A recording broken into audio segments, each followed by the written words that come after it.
قرآن پاک کی ایک ہی وقت میں مختلف صورتوں کی مختلف آیات نازل ہوتی رہیں، ان آیات کو آپ علیہ السلام نے کیسے ترتیب دیا؟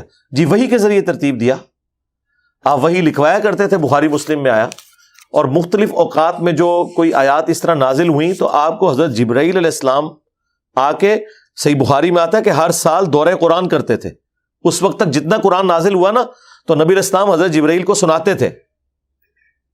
نبی علیہ السلام کو تو اللہ تعالیٰ نے نیچرلی حافظ قرآن بھی بنا دیا تھا نا. وہ قرآن میں سورہ القیامہ میں آیا کہ یہ ہمارے ذمے ہے، اس قرآن کا آپ کو پڑھانا اور آپ کے لیے جمع کرنا اور اس کی تفسیر اور بیان بھی کرنا، یہ ہمارے ذمے ہے. تو نبی صلی اللہ علیہ وآلہ وسلم جو کچھ یعنی اس کیفیت سے گزرتے تھے نزول وحی کی، آپ کو وہ کریم بھی ہو جاتا تھا. پھر بھی ہر سال رمضان میں حضرت جبرائیل علیہ السلام سامنے حضور کے بیٹھ کے آپ سے قرآن سنتے تھے. تو وہ جو لوح محفوظ میں ترتیب ہے اس کے مطابق نبی علیہ السلام کو بتایا جاتا تھا کہ یہ آپ آیت اس جگہ پہ رکھ دیں، یہ آیت اس جگہ پہ رکھ دیں. وہ آلریڈی اللہ کے علم میں تھی. لہذا قرآن کی جو ترتیب ہے یہ بھی وحی کے ذریعے ہے، یہ نبی علیہ السلام کے اجتہاد کے اوپر نہیں ہے. ایون آیات کس جگہ پہ کون سی آیت مکمل ہوگی، یہ آیت اتنی لمبی ہوگی، یہ چھوٹی ہوگی، یہ بھی آپ کو وحی کے ذریعے بتایا جاتا تھا.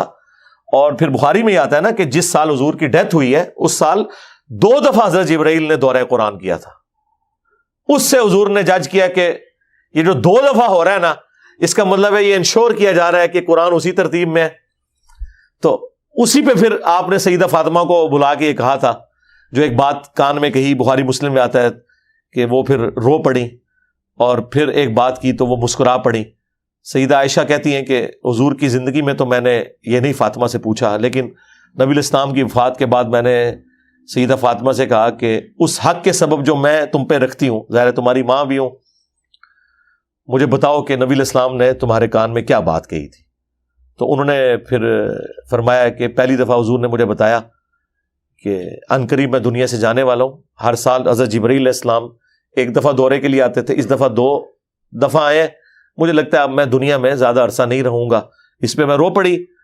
اور پھر انہوں نے بتایا کہ میرے اہل البیت میں سب سے پہلے تم مجھے آ کے ملو گی. اور 6 مہینے بعد فوت ہوگی سیدہ فاطمہ. اور کیا تم اس پہ خوش نہیں ہو کہ تم جنتی عورتوں کی سردار ہو؟ تو اس پہ میں مسکرا پڑی.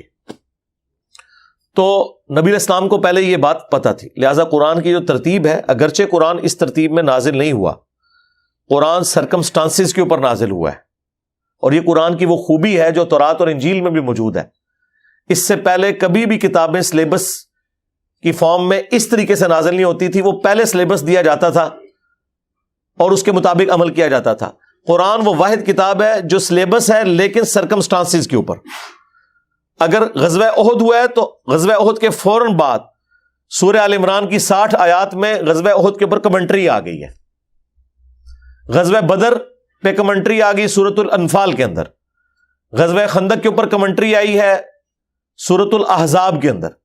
اور غزوہ تبوک کے اوپر تو سورہ توبہ میں اتنی ڈیٹیل کمنٹری آئی ہے. ہر لمحے صحابہ کرام کو یہ فیل ہوتا تھا کہ اللہ تعالیٰ ہمیں ہر حوالے میں گائیڈ لائنز دے رہا ہے. اسی لیے 23 سال تک قرآن نازل ہوتا رہا.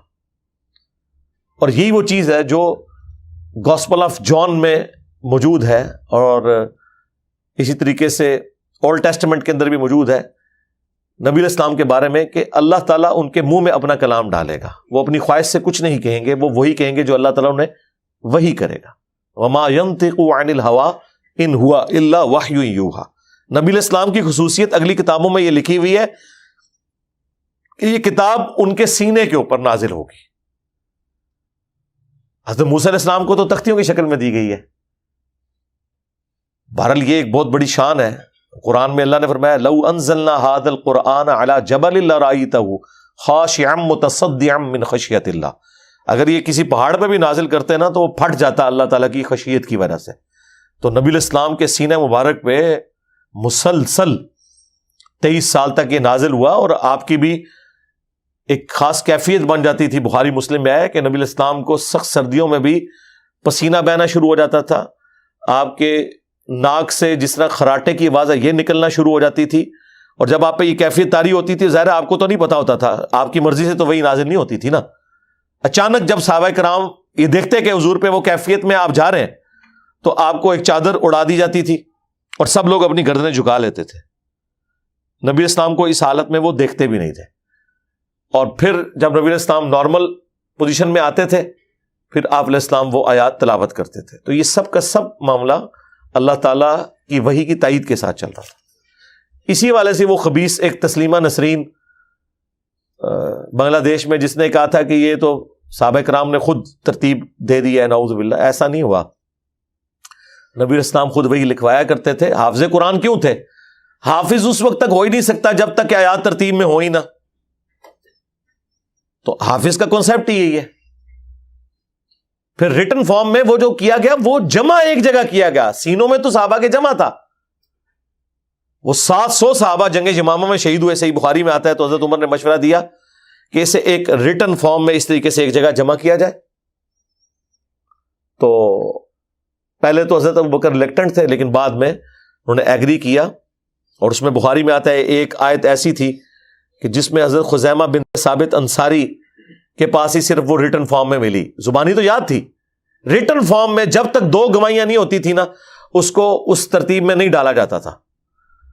تو وہ حضرت خزیمہ بن ثابت انصاری کو ملی جن کے بارے میں سنن نسائی میں وہ واقعہ بھی ملتا ہے. انہوں نے رسول اللہ کے لیے گواہی دے دی تھی کہ جب وہ سودا ہوا تھا ایک جانور کا تو وہ بندہ مکر گیا تھا تو انہوں نے کہا میں گواہی دیتا ہوں کہ تم نے رسول اللہ کے ساتھ یہ سودا کیا ہے. حالانکہ وہاں موجود نہیں تھے. حضور نے کہا تم نے کیوں گواہی دی؟ ان کا یا رسول اللہ میں نے جنت، دوزخ، اللہ، یہ اتنی بڑی بڑی چیزیں آپ کی زبان پہ مانی ہیں تو یہ تو چھوٹی بات ہے، آپ نے کیا ہوگا. تو حضور اتنے خوش ہوئے، آپ نے فرمایا باقی معاملات میں 2 گواہوں کی ضرورت ہے. اگر کسی معاملے میں خزیمہ آ جائے تو اس اکیلے کی گواہی 2 کے برابر شمار کی جائے گی. اور وہ معجزہ ظاہر ہوا صحیح بخاری میں کہ وہ ایک آیت سورہ توبہ کی لقد جاءکم رسول من انفسکم وہ اسی صحابی کے پاس لکھی ہوئی ملی اور ان کی گواہی 2 کے برابر شمار کی گئی. زبانی تو لوگوں کو پتا تھا. وہ پھر ایک مصحف تیار ہوا. وہ مصحف جو ہے وہ حضرت ابوبکر کے پاس رہا. پھر حضرت ابوبکر صدیق رضی اللہ تعالیٰ کی وفات کے بعد حضرت عمر کے پاس، پھر سیدہ حفصہ کے پاس. اور پھر جب قرات کا اختلاف صحیح بخاری میں آتا ہے نا حضرت عثمان کے دور میں آیا تو اسی مصحف کو منگوایا گیا تھا. اس کے مطابق پھر باقی نقول تیار کی گئی تھی قرآن کی. اس وقت پرنٹنگ پریس تو نہیں تھے. باقی نقول تیار کی گئی اور جو دوسرے قرات کے اندر قرآن ریٹن فارم میں تھے انہیں جلا دیا حضرت عثمان نے. اگرچہ وہ بھی درست تھے لیکن وہ قریش کے اس ڈائلیکٹ میں نہیں تھی تو قریشی اس میں ریٹن فارم میں رکھا گیا. بہرحال وہ آج بھی چل رہا ہے. سبا عشرہ کا کورس کر کے آتے ہیں قرآن حضرات. وہ اس آپ دیکھتے ہیں کہ افریقہ میں قاری حضرات پڑھتے بھی ہیں وَالضُّحَىٰ وَاللَّيْلِ إِذَا سَجَىٰ. ہم تو پڑھتے ہیں وَالضُّحَىٰ وَاللَّيْلِ إِذَا سَجَىٰ. تو وہ مصحف عثمانی کہلاتا ہے اور وہ آج تک پوری دنیا میں وہی مصحف ہے، سنی کے ہاں بھی، شیعہ کے ہاں بھی. اور یہ جو سعودیہ عرب سے قرآن یہ بلو بائنڈنگ میں آپ کو وہاں نظر آتے ہیں جس کے ہر صفحے کے اوپر آیت مکمل ہوتی ہے. یہی گرین بائنڈنگ میں عربی سٹائل میں لکھا ہوا ہے خط ریحان. خط ریحان ہی ہے جی، ہاں وہ خط ریحان. اور یہ خط نسخ یہ جو ہمارا تاج کمپنی والا سٹائل ہے. تو ہر صفحے پہ آیت مکمل ہو رہی ہے. دیکھیں کیسا کاتب، یہ کمال کا دمشق شام کا وہ رائٹر ہے عثمان طاہا، وہ ابھی بھی زندہ ہے. اس نے یہ قرآن لکھا ہے. شاہ فہد پرنٹنگ پریس والوں نے پھر اس سے کئی قرآن لکھوائے تھے. ہر صفحے پہ آیت مکمل ہو رہی ہے. اس ترتیب سے اس نے لکھا اور اتنی پیاری ہینڈ رائٹنگ ہے. یہی ریڈ بائنڈنگ میں ایران سے چھپ رہا ہے. ابھی وہ مفتی فضل صاحب کی کل میں ویڈیو دیکھ رہا تھا، وہ آج کل وہاں گئے ہوئے ہیں عراق میں. تو آج کل شیعہ کی حکومت ہے، وہ شیعہ کی مساجد میں گئے، وہ کہتے ہیں یہ دیکھیں جی 40 پاروں والا قرآن میں آپ کو دکھاؤں. وہ مذاق کے طور پہ کہہ رہے تھے. اور اس کے شروع میں یہی سارے پیجز کھل رہے ہیں اور اس کے اوپر لکھا ہوا ہے مصحف عثمانی. اور یہیں سے شروع ہو گیا. یہی والا وہی اسی کاتب کا لکھا ہوا ہے، صرف باہر کی بائنڈنگ انہوں نے. ابھی ہم جب جواد نقوی صاحب کے مدرسے میں گئے تھے تو وہ ساروں کے پاس وہی عثمان طاہا کا ہی لکھے ہوئے قرآن تھا، اسی کی ہینڈ رائٹنگ میں. اس مصحف کو کہا ہی جاتا ہے عثمان طاہا کا لکھا ہوا.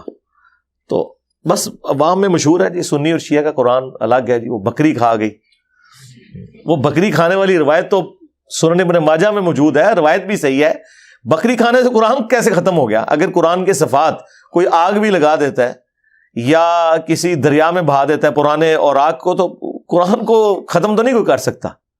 ایون قرآن کی جو پروف ریڈنگ ہے وہ آپ کو پتہ ہے کون کرتا ہے؟ حفاظ کرتے ہیں۔ اینڈ پہ کم از کم 4-5 حفاظ نے لکھا ہوتا ہے کہ ہم نے اس کو لفظ بہ لفظ پڑھا، اس میں کوئی غلطی نہیں ہے۔ قرآن تو 40 کریمنگ کے ذریعے رہا ہے۔ یہ پرنٹنگ پریس تو اب آئے ہیں، پہلے لوگوں کے گھروں میں قرآن تو نہیں ہوتے تھے نا۔